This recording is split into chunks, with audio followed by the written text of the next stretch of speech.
Everyone, my name's David. I'm doing King's Quest: Quest for the Crown. More specifically, I'm doing Sierra's official remake of it, not the original one. It's a game that I'm kind of more used to this engine than the older ones. We don't start time until character moves, so we do have a little bit of time to get into what I'm going to be doing, which is going to be 100%. I start with score 0 of 158, and well, 100% means beat the game with all 158 points. But I'm running this in DOSBox. Scum VMs allowed, but I'm running in DOSBox right now. Cycles are set to max, and I'm allowed to turn the game speed up before I start time. On commentary, I have Newster with me. Hello, hello. Thank you for having me. Mm-hmm. Sure. I All right. You love this game? Yeah. It's a pretty cool game. Anyways, time starts on the first movement. So, ready to go? Yeah, let's do this. I think we're ready to quest. Let's go for it. All right. 3, 2, 1, go. All right. So King's Quest 1 is uh-oh. I normally use the mouse for movements. That's right why I'm wandering all over here. King's Quest 1 is kind of an open world where you're supposed to be finding various treasures and getting all of them splat. Graham's a slapstick comedian. He's kind of great. I've got the game speed set to max. There's a parser that I have to use to type in commands, and I'm generally going to use the shortest one each time. But you might see some quirkiness, like me typing get bull and then get bull nut. That's to avoid typing stuff multiple times. I safety saved here because that room is kind of dangerous. Eat house. Okay. Yum, the house is delicious. That means the witch is not home. Go in here. I kind of have this routed out. Uh-oh. I am not routing this right. Gotta get in here. Okay, good. The witch did not see me, which means I can get out here. I think I safety saved. For sure. Yeah, that's not very nice, Graham. Get her. This witch terrified me as a child. Yeah. Yeah, she was kind of terrifying. So a lot of the points in this game are kind of arbitrary. You kind of have to download a point list or something and memorize everything that you're doing. And well, the world, yeah, it's kind of open and it wraps around itself a bit. So you also have to get into hold on. You kind of have to route things out in a very specific way for optimalness. So way early in the game, I pushed a rock and I got a dagger. That's kind of one of the most important items in the game because you need it to deal with the dragon one way or another. The dragon is kind of in this well and is guarding the first treasure that Graham needs to get. He's trying to get the 3 magic treasures.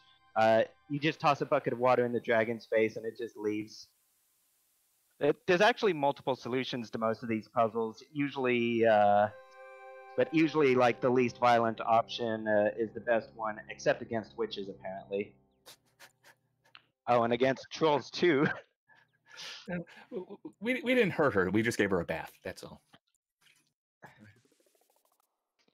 Yeah. Oh yeah. Show a carrot to the goat to make it follow you. See, I showed him the carrot, but I didn't give it to him. What gives there? Anyways, there's a troll guarding this bridge. Goat gets him out of the way. You could also give the troll a treasure in order to get him out of the way, but that's not going to get you the most points. Oh, and that gnome is named Rumpelstiltskin, but backwards. I remember that puzzle. Yeah. Well, except in the original game, it's really weird because instead of being Rumpelstiltskin backwards, you have to do some sort of reverse cipher on the name, replace A's with C's, and then type that in. I never memorized that, so that's one reason I play the remake, is because Rumpelstiltskin backwards is a lot easier to remember.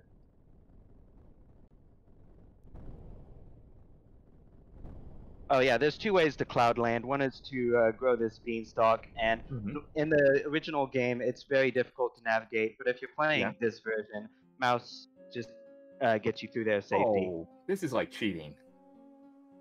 Hey, the mouse is very useful. You're doing great, yeah. I just remember having all sorts of trouble with that as a child. Yeah. Yeah. So there's a giant in this land, and I just got a sling. So normally you would kind of expect a David and Goliath deal with the giant. I have actually slowed the game down one notch because doing this at top speed is really dangerous.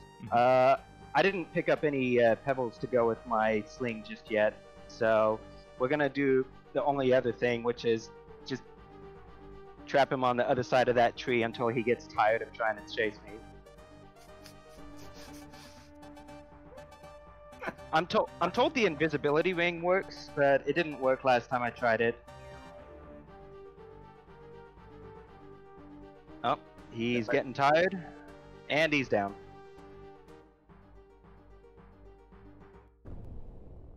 And so that's the second magic treasure, the chest with infinite coins. Which I think is going to lead to a lot of inflation for Daventry, but I guess that's a problem for the future. I would think so. He also didn't appear to be, you know, relatively wealthy, but I guess doesn't always show.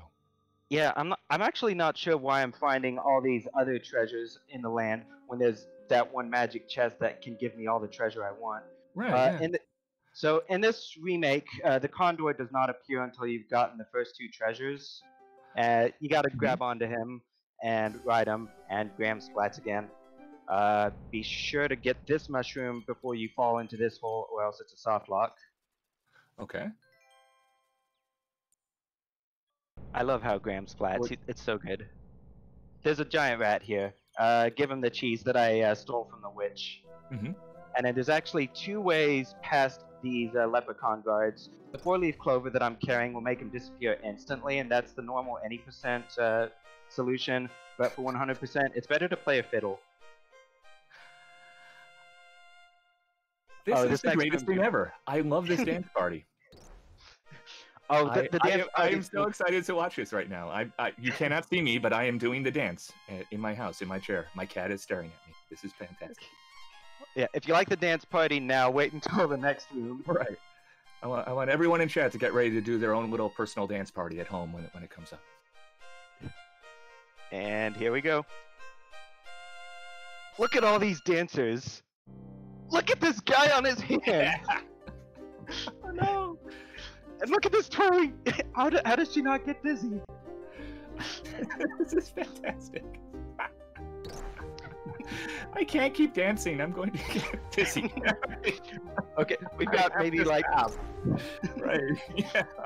Yeah. Just try not to dance like this. I mean, maybe you can try, but.